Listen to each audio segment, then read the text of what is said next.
అందరికీ నమస్కారం. ముందుగా మన బ్రహ్మర్షి పితామహ పత్రిజీకి, స్వర్ణమాల పత్రి మేడంకి ఆత్మ ప్రణామాలు తెలుపుకుంటూ, అలాగే బ్రహ్మర్షి తటవర్తి రాఘవరావు సార్కి, బ్రహ్మయుధిష్ఠ రాజలక్ష్మమ్మకి ఆత్మ ప్రణామాలు. ఈరోజు మాస్టర్స్ మనము ఆత్మ మీద దృష్టి రావాలంటే అనే టాపిక్ తీసుకుందాం. రాజలక్ష్మమ్మ ఇచ్చినటువంటి సందేశం, ఆ భగవంతుడు మీద భక్తి ఉండాలి. భగవంతుని మీద భక్తి ఎలా వస్తుంది అంటే, నిర్మలమైన మనసుతో సేవ చేస్తే భక్తి ప్రేమ కలుగుతుంది అని గురువు చెప్తారు. మరి సర్వజీవులను ప్రేమిస్తే భగవంతుని ప్రేమించినట్టే. సర్వజీవుల్ని ప్రేమిస్తే భగవంతుని ప్రేమించినట్టే. మరి సర్వజీవుల్ని సర్వులను ప్రేమించాలి. సర్వజీవుల్ని కూడా, అందరినీ కూడా ప్రేమించాలి. అన్నింటిలో అంటే అన్ని జీవులలో ఆత్మగా భగవంతుడు ఉన్నాడు అని మనకు తెలుసు. కాబట్టి పిరమిడ్ మాస్టర్లు మాంసం మానేశారు.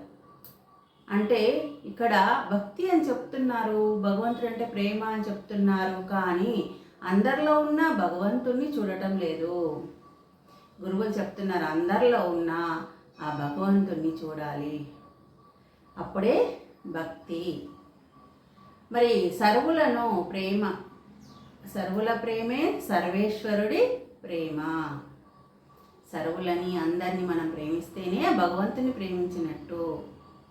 భక్తి ప్రేమ అన్న అందరినీ ప్రేమించాలి.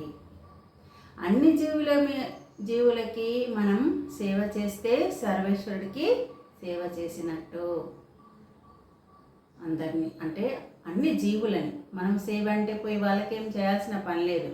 సహజంగా వారిని అంటే జీవులన్నిటినీ మనం స్వతంత్రంగా వదిలేయాలి అనేది ఇక్కడ. అంటే బలవంతంగా దాన్ని చంపవద్దు. సహజంగా భగవంతుడు తీసుకుపోయినప్పుడు వెళ్ళాలి. ప్రతి జీవి, మానవుడైనా జంతువులైనా ఏ జీవైనా, కానీ బలవంతంగా మనము హతమార్చొద్దు అన్నదే ఇక్కడ ముఖ్య ఉద్దేశం. మరి ఎందుకు జీవుల్ని ప్రేమించాలి, సేవ చేయాలి అంటే భగవంతుడికి అదే ఇష్టం. భగవంతుడికి ఏమి ఇష్టం? అదే ఇష్టం. మనం గమనిస్తే భూమి మీదకి మనం కోరకున్నా మనం వచ్చినప్పుడు అన్నీ సమకూర్చాడు భగవంతుడు, అవునా కదా? అంటే ఆయనకి మన మీద ఎంత ప్రేమ. మరి భగవంతుడి ప్రతిరూపంగా వచ్చిన మనం భగవంతునిలాగే ఉండాలి. ఆయనకు అందరి మీద ఒకే రకమైన ప్రేమ. ఇప్పుడు చూడండి, ఎండ కొందరి మీద పడుతుంది, కొందరి మీద పడదా, కొన్ని చోట్ల పడుతుంది, కొన్ని చోట్ల పడదా, అంతటా ఉన్నాడు కదా. సూర్యభగవానుడు ఉదయిస్తుంటాడు. అలాగే నీరు, ఎక్కడికైనా నీరు ఉంటుంది. ఇక్కడ ఉండను అక్కడ ఉంటాను అన్నది, మంచి వాళ్ళ దగ్గర ఉంటాను, మంచి లేని వాళ్ళ దగ్గర ఉండను అన్నది అందరినీ సమానంగా చూస్తుంది. నీరు కానీ, భూమి కానీ, అగ్ని, వాయువు, ఆకాశం ఏదైనా తీసుకుంటా అన్నీ సమానంగా ఉన్నాయి కదా. మరి మనం ఎందుకు భగవంతుల్లాగా బ్రతకాలంటే అన్ని జీవుల్ని సమానంగా చూడాలి, అందరినీ సమానంగా చూడాలి. మరి ఆయన లక్షణాలు, ఆయన గుణాలు మనకు రావాలి అంటే మనము ఈ శ్వాస మీద ధ్యాస ధ్యానం చేస్తే సర్వజీవుల్ని ప్రేమిస్తాము. అంటే ఆయనకి మన మీద ఎంత ప్రేమ ఉందో మనం కూడా అందరి మీద అంత ప్రేమ పెట్టుకోవాలి. నీవు అలా బ్రతకగలిగావు అంటే అందరినీ సమానంగా, అంటే జీవులని చూడాలి, జీవులని హింసించకూడదు. మనం అందరినీ సమానంగా చూడాలంటే మనం జీవుల్ని హింసించకూడదు.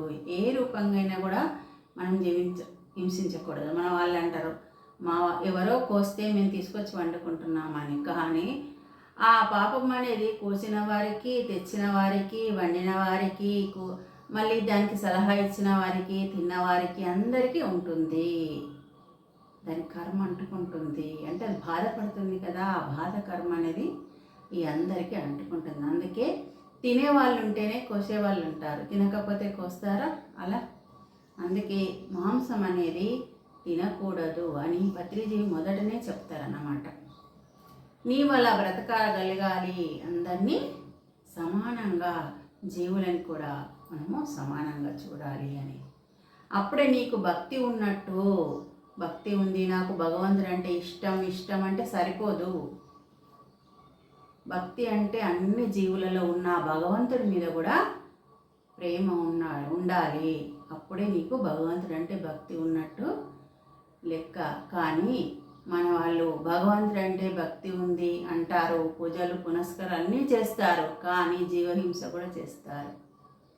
అది దేవుడికి ఇష్టం కాదు. దేవుడికి ఏది ఇష్టం? సర్వజీవుల్ని ప్రేమించడమే ఆయనకి ఇష్టం. అది చేస్తే భగవంతుడికి, మనం భగవంతుడి మీద భక్తి ఉన్నట్టు, ప్రేమ ఉన్నట్టు.